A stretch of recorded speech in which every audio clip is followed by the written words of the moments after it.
kapatid, nandito na naman po si Malo de los Santos. At para po sagutin natin po itong isa sa mga viewers na talaga ako'y natutuwa po. Sari-sari po na yung mga viewers po natin, siguro ito po ay hindi naman niya ako kilala at hindi nanonood po yan sa atin at kay Daddy Frankie. Dahil alam ko ito po ay parang yung bang mga nagagawa ng mga sorry ako'y natutuwa lang po dito kay Florabel. Ayan, tama na Malo de los Santos, takot ka kay Ansing, laitin ka rin niya pag wala kang maibigay. Gumawa ka na lang ng sariling content. Ayan, huwag kang react sa video ni Daddy Frankie. At may sumagot nga naman po, at ako'y tuwang-tuwa po dito na alam niya po na isa tayo, ito po yung tunay na supporter ni Daddy Frankie at na alam niya rin po kung sino po si Malo de los Santos. Ang sagot po nito ni Evangeline Esteban, ayan, Evangeline Esteban, natatuwa po ako, sinagot po siya, ay nako, reactor nga sila ng mabait na sponsor ng team ni Daddy Frankie. Dapat umintindi ka naman. Alam niyo po yan mga kapatid. Ayan po yung comment ni Florabel at yung sinagot naman po siya ni Sis Evangeline Esteban. Ayan. Sa totoo lang po, marami akong nababasa mga comment against kay Ansing, pero nandoon pa rin yung respeto nila po. Kaya napakaganda po yung mga viewers na nakakaintindi talaga na malawak yung pang-uunawa, lalong-lalo na po sa kalagayan po ni Aling Ansing. Na alam na natin po na kung ang isang tao na mahirap po intindihin, tayo po na nakakaintindi na malawak ang pangunawa, tayo na lang po yung mag-uunawa.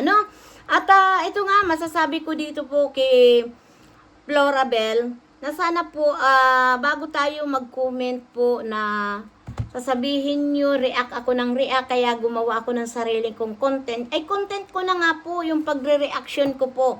At himadalang pa po ako sa patak ng ulan na gumamit ng video ni Daddy Frankie dahil gusto ko pong panuorin nyo na lang po yung mga premiere ni Daddy Frankie at malaking bagay po kayong makakatulong po sa mga upload ni Daddy Frankie. Dahil si Daddy Frankie, alam naman natin po yung sinseridad niya na tumulong po sa ating mga kababayan na nangangailangan po talaga ng tulong.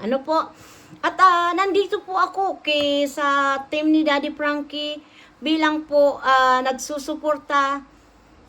Maliit man po o malaki po, malaking bagay na rin po. Yung kahit maliit po yan na pag ipon-ipunin natin, malaking tulong po yan sa mga beneficiary ni Daddy Frankie.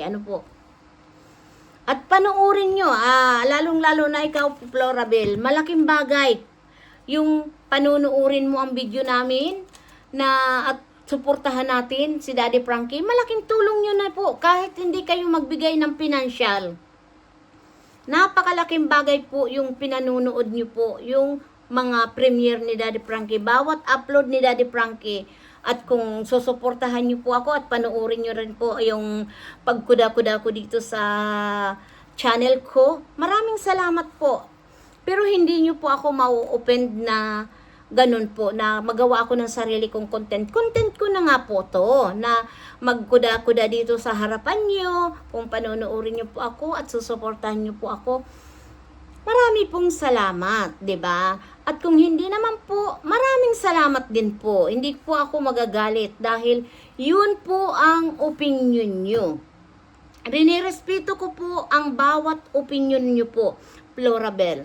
Promise, hindi ako galit. At igit sa lahat, hindi ako takot kay Nanay Ansing.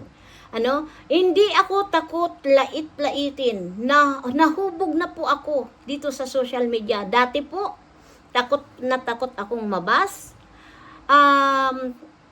Umiiyak ako. Ngayon po, yung mga nangyari po, naging aral sa akin. Naging malakas ako. Naging matatag ako.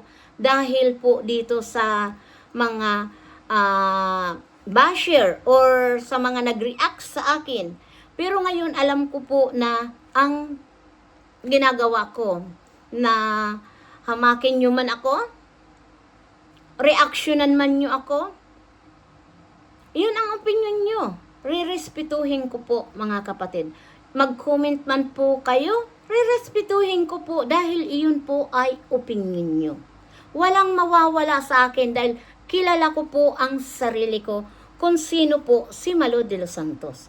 Kaya, yung sinasabi mong ako'y takot kay Ansing dahil baka lait-laitin din ako, hindi po ako takot. Nasa tao po yun. Kung marunong tayong magdala. Alimbawa man, makarap ko si Ansing, may sasabihin siya sa akin. Ito, example ko lang po, Florabel. Ikaw pala, Ma'am de los Santos. Bakit mo ako sinasabihan ng tusong palaka? Alam mo po yan. Ay naman, ikaw Nanay Ansing, di ka na naman nasanay na dito sa social media, ganun talaga. Buong mundo na nga po, galit sa'yo. Tapos ikaw magagalit din sa akin. Di yayakapin ko na lang. Pasensya na, Nanay Ansing, content creator lang kami. Ganun po. Na ako'y mga ganyan po. Sanay na ako, mga kapatid. Dahil ako'y naririto sa social media, hindi ako perfect na tao. May masasabi at may masasabi po kayo sa akin. May magagawa at magagawa rin po akong hindi ninyo magugustuhan. Opinion nyo po. Rerespetuhin ko po. Wala kayong maririnig sa akin. Basta wag lang po below the belt po ang sasabihin nyo. Dahil dito sa submit po, ako po, kung maaari, nag-iiwas kami. Naiintindihan ko po si Inday Ukray. Pero parehas silang may mali ni Ansing. Kahit saan tayo pumunta. Pero po, naiintindihan ko si Inday Ukray dahil content creator din po si Inday Ukray. Kasamahan ko po siya bilang isang reactor o reactionist ni Daddy Frankie. Di ba po? Nandito kami para tumulong kay Daddy Frankie. Di ba? Dahil si Inday Ukray, isa po yan na sponsor din na tumutulong din kay Daddy Frankie. Like me. Nandiyan kami na tumutulong kay Daddy Frankie, wala't anuman na hinihiling na kapalit. Di ba po? Ang mahalaga po, nakikita namin ang ginagawa ni Daddy Frankie na pagsuporta o pagtulong sa ating mga kababayan. Kaya po kami naririyan naman po para bigyan ng reaksyon ang mga ginagawa ni Daddy Frankie, no? Yung iba nga po hindi na namin po binibigyan ng reaksyon dahil po yun ay minsan sabi nga medyo laylo dahil nga ayaw ko naman din po na mapahamak namin si Daddy Frankie at more na kung ano po ang halimbawa may mga si Daddy Frankie po ang kinakausap namin na more pag sinabi ni Daddy Frankie na stop tayo, wag tayong magganito, kami po sinusunod namin dahil nandiyan po yung respeto namin po sa team Daddy Frankie, di ba? Kaya nga po nandito tayo para sumuporta kay Daddy Frankie. Hindi po tayo na mangbabas. Dahil po nakikita naman natin po yung mga sitwasyon. Nakadepende po kami yung mga pinanunood namin na video ni Daddy Frankie. Yun din lang po yung rinireaction na namin sa naayon po sa nakikita namin po mga kapatid Florabel. Yun lang po. Pero yung gagawa kami ng sarili naming content na nga namin to, di ba? Alam niyo po, rinirespeto ko yung comment mo, opinion mo yan, rirespetuhin ko. Pero tandaan niyo po na Florabel, isa ako sa kauna-unahang reactionist o reactor ni Daddy Frankie. Kaya ako ay nagpapasalamat kay Daddy Frankie na ako po ay isa sa mga naging reactor niya. 'Di ba? Noon, napapanood natin si Daddy Frankie, walang reactor si Daddy Frankie. Kailan lang, nung lumabas si Oliver, saka po lang kami parang naging reactor ni Daddy Frankie. Alam yan ni Daddy Frankie at nandyan po yung respeto namin sa isa't na mga reactor at hindi kami nakikialam. Reaction or opinion ni Inday Ukray at ni Bolpertman, ni Bofil, at ako, hindi na po kami dito nakikialaman. May mga sarili kami pong mga opinion. Ano po, kahit kami po nag-uusap-usap sa GC namin, ay wala kaming pakialaman. 'Di ba? Ganun po ang dapat naming gawin, 'di ba, mga kapatid? Kung kami man ako ko si Inday Ukray, yan para rin po yan sa promotion ni Inday Ukray. Kaya lang po, pag mali, alimbawa may mali sa akin si Inday Ukray na nakita, pwede niya rin po akong sabihan na, sis Malu, mali din ang ganito, ganyan. Di ba? Ganun po, lahat po tayo dito, mayroon kami o kaya mag-uusap-usap kami. Hindi kami dito yung mag-aaway-away, pagalingan, wala sa amin yun. Lalong-lalo na si Malo de los Santos, gusto ko lang po yung maging positive ang mga sinasabi ko at ayaw ko sa lahat po yung manlait ng tao. Laitin na po ako, sabihin niya lahat sa akin, pero po, kung ako po ang manglalait sa inyong mga viewers, hindi ko po kayang gawin dahil hindi ko po yung kilala. Nakikita ko lang kayo sa mga comment section. Ako nakikita nyo kung ano ang nakikita ko nyo sa akin sa ngayon. Yun ako sa labas ng camera, mga kapatid. Pinakikita ko lang sa inyo yung sa harap o sa likod man, hindi ako magbabago po. Ugali ko na po yung ako napakababaw po ng kaligayahan ko. No. Hindi ako yung kung anong mayroon ako, hindi ko yan ipagmamalaki, mga kapatid. At kung ano man po ang naitutulong ko, yan lang po. Hindi ko na po sasabihin na more. Kasi marami akong nakikilala po. May nakikita ako na masabi lang na sponsor, napapabayaan ng mga kaanak.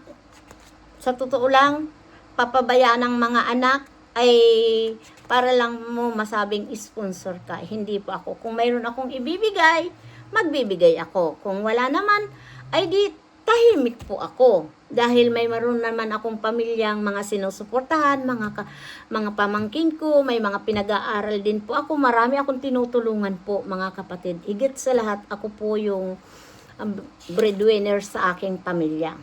'Di ba? At nagpapasalamat ako sa aking anak at sa aking asawa na nandyan po yung suporta nila sa akin. At natutuwa ako dahil natutuwa sila sa kay Daddy Frankie, lalong-lalo na ang aking asawa, pinapanood niya. Kaya masaya po ako at kaya hindi po ako pwedeng makipagbalahuran or maghamak ng tao dahil sasabihin na anong klase kang tumutulong. Kung ikaw naman ay linalait mo yung mga taong dapat laitin, hindi po. Ganon si Malo de los Santos. Ako po ay talagang naaawa lang po. At mahirap ka na nga po ay lalo natin ilulugmok sa kahirapan, hindi po. Marami na mga viewers na kilala po ako at lalong-lalo na po yung mga taong nakakakilala talaga sa akin. Alam nila po kung sino po ako talaga. Sila ang makakapagsabi.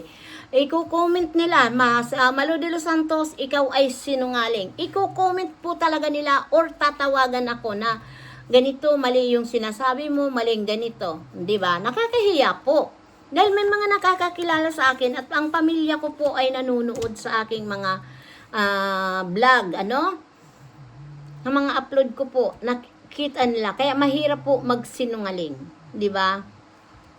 Kaya mga kapatid, Florabel, sis, huwag ka pong magagalit kung sinagot ko lang yung comment mo sa akin at maraming salamat din po doon sa sumagot kay Florabel.